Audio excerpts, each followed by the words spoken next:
Alright, I've listened to the new Linkin Park album From Zero a number of times now, and I think we're back. I know there were some doubters, I saw the comments, but I think we're back. I think nu metal is back. What a year it's been for Linkin Park. First, it was the rumor that Linkin Park was not only coming back, but coming back with a new singer. And then we had all the rumors and all the possibilities of who that lead singer could be. It was Derek from Sum 41, then it was Bonnie from Stand Atlantic, and then it was Amy from Evanescence, and probably 4 or 5 other people that I'm forgetting. Then we had a countdown that led to nothing. Then we had a live stream, and on that live stream, Linkin Park announced that they were back. There was going to be a new singer, Emily Armstrong. There was going to be a new tour, a new album, and we had new music. All in all, that initial live stream, I think, was received pretty well. And now after all that, we finally have Linkin Park's new album, From Zero. So the obvious first question is, does this new album sound like Linkin Park? And that depends. What Linkin Park are you talking about? Does this album sound like the Linkin Park you remember? The Linkin Park that you're nostalgic for? The Linkin Park that was around before you stopped listening to them? Then yes. Does this album sound like Linkin Park did on their last album when they were just a pop band? No. Because the question you really want answered is, does this album sound like Meteora or Hybrid Theory? Yes. Yes, it does.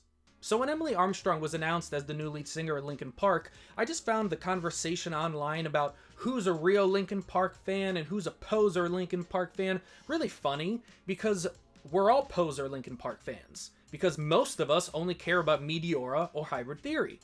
Or that, one other song, Transformers meme, think it was in the movie, maybe the cartoon, it's on the tip of my tongue. Oh yeah, What I've Done, that song too. So obviously I'm joking, not about the part about you being a poser, that is still totally true. But again, most people are Linkin Park posers because most people stopped listening to the band after Minutes to Midnight. And that makes sense because with every album that Linkin Park put out, they stopped being less of a nu metal band or a rock band mixing, hip hop and rock and all that stuff. And with every album they released, they eventually just became a pop band, like a full straight up pop band. And on this new album From Zero, Linkin Park is 100% back to being a rock band, something the band hasn't been in 15 years. Now I know what you're thinking, who is this guy calling me a poser for liking Linkin Park? I have so many nostalgic memories of listening to the band, I bet this guy is a poser. Well, see, that's where you're wrong, because earlier this year I listened to every single Linkin Park album, and you can check out that video in the description. See, I'm not a poser, I brought the receipts.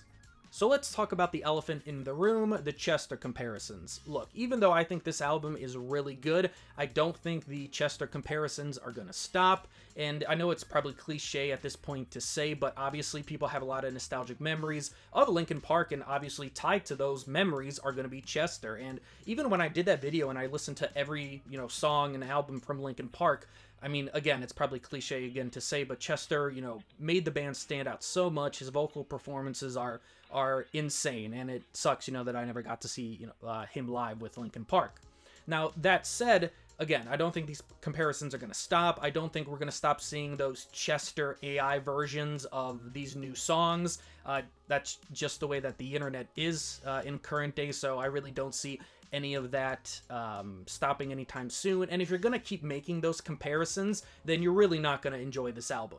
Replacing Chester was always going to be this monumental task for Linkin Park and Emily to accomplish, and I'm not here to say whether they did accomplish that or not. It even almost feels weird even bringing that into the discussion, but again, you kind of have to get that out of your head and just enjoy this new album From Zero for what it is.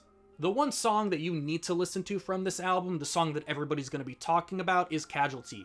It's the best song on the album. Emily's screams are great, Mike's parts are great, and it's the closest that Linkin Park has ever gotten to being a straight-up hardcore band. I mean, the song is that intense. And I believe it's the closest that we've ever gotten to Mike really screaming, or maybe not screaming, if you want to, really nitpick. He's definitely straining his voice. It's definitely more aggressive on this song than what we normally get from Mike.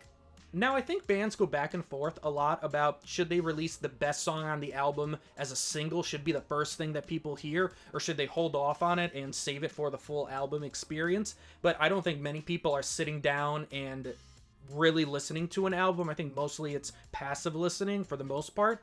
So I think bands should release their best song first. If Casualty would have been the first song released on that live stream, I think the reaction would have been even more positive than it was. Now I understand why they chose Emptiness Machine, which is, again, one of my favorite songs on the album. You know, Linkin Park is back. You have the familiarity of Mike's vocals first, then Emily comes in. So I thought that was pretty cool. And it kind of has like the build up for like Emily coming in. So again, you know, either song, I guess, would have been a good choice. And I guess with everything that happened, you know, looking back on it, Emptiness Machine being released first, I guess worked out for the band. But Casualty being the first song would have been insane. Now, I know I said in my reaction video that I didn't really like Heavy Lies the Crown, but I changed my mind. I really like that song. Initially, I was like, why is Linkin Park devoting a song on this big comeback album to being like a generic video game song that while you're playing a video game, it's this passive thing that's happening in the background, almost like a lo-fi song or something. Not that the song is, you know, lo-fi and chill. It's obviously a big rock song, but something that you wouldn't, you know, really pay attention to. But the song is great. It's really grown on me, and it's probably one of my favorite songs on the album. Now, on Over Each Other, I believe it's the only song that just has Emily vocals. I'm pretty sure, right? And I like it. I feel like I liked it more than most people. Obviously, if it was just going to be Emily on a song, that's going to be the most divisive song, because you want to hear the familiarity of Mike's vocals, obviously, on this album. And I think the song is okay. I feel like it just doesn't have, and probably done on purpose, the intensity of some of the other songs. If the song was just had a little bit more, I think people would have liked it more. Two-Faced is another one of the best songs on the album. I really like that Linkin Park released this. I think it was, 24 hours before the new album dropped. It was a great choice to be like the last thing people heard as kind of a teaser to listening to the full album. I love the back and forth with Mike and Emily, and I think Mike's performance on this song is his best performance on the entire album. I Gave You Everything I Had is awesome. It has a great chorus. I love the breakdown. I love Emily's screams. I think this is what people have really always wanted out of Linkin Park, and getting it here is just great, and it's a song that really brings the entire album together, and it shows how aggressive Linkin Park is. Good Things Go is a great way to close out the album, and it's really the only slow song or slower song on the album that I really liked. I think this album is going to do very well. Like I've talked about before, there's really a lack of rock music in the mainstream, but there's this overwhelming sense of nostalgia for, you know, the emo / pop punk scene of the early 2000s, your Blink-182s, your My Chemical Romances. So Linkin Park coming back on top of all of this already existing nostalgia, you know, this comeback was always going to be huge. So you mix the nostalgia of not only Linkin Park coming back as a full-on rock band mixed with all of that nostalgia that we're already having for the emo and pop punk scene from the early 2000s, and you're going to get a very successful album. I think a lot of people, maybe casual fans of rock and roll, or people who haven't listened to, you know, more heavy, aggressive music in years, really are really going to come back and check this album out. Obviously, with the new lead singer and Linkin Park coming back, there's going to be a lot of, press and conversation about this album already, but the album being good almost makes it like double the conversation that's going to be happening around this album, so I assume that's going to creep into the mainstream as well. I think the aggressive rock songs on this album are awesome. Some of the other kind of slower ones don't really, do it for me, but again, how many people are really going to sit down and listen to this album in full? You might be saying, oh, yeah, I will be, but you're probably like the, 5% of people that are going to do that? A lot of people are just going to check out either the music videos, or I assume the internet is already talking about how great Casualty is, so people are probably going to go check that one out. But I don't think many people are going to sit down and listen to the entire album. They're probably going to go check out the songs that everybody's talking about, the songs that are going to be the most nostalgic for people who haven't listened to rock music in a very long time. And I actually think that Linkin Park might even be more mainstream than they've ever been with this album cycle. I was thinking as well, like, when's the last time that a rock band was on, like, the Grammys performing, or like the VMAs, or any one of these music award shows? Like, let's get Linkin Park in there. If I assume they're never going to book like a more, modern up-and-coming band, because you got to be established. I understand that. Let's get Linkin Park on there. When's the last time a rock band played the Grammys or VMAs? 15, 20 years ago?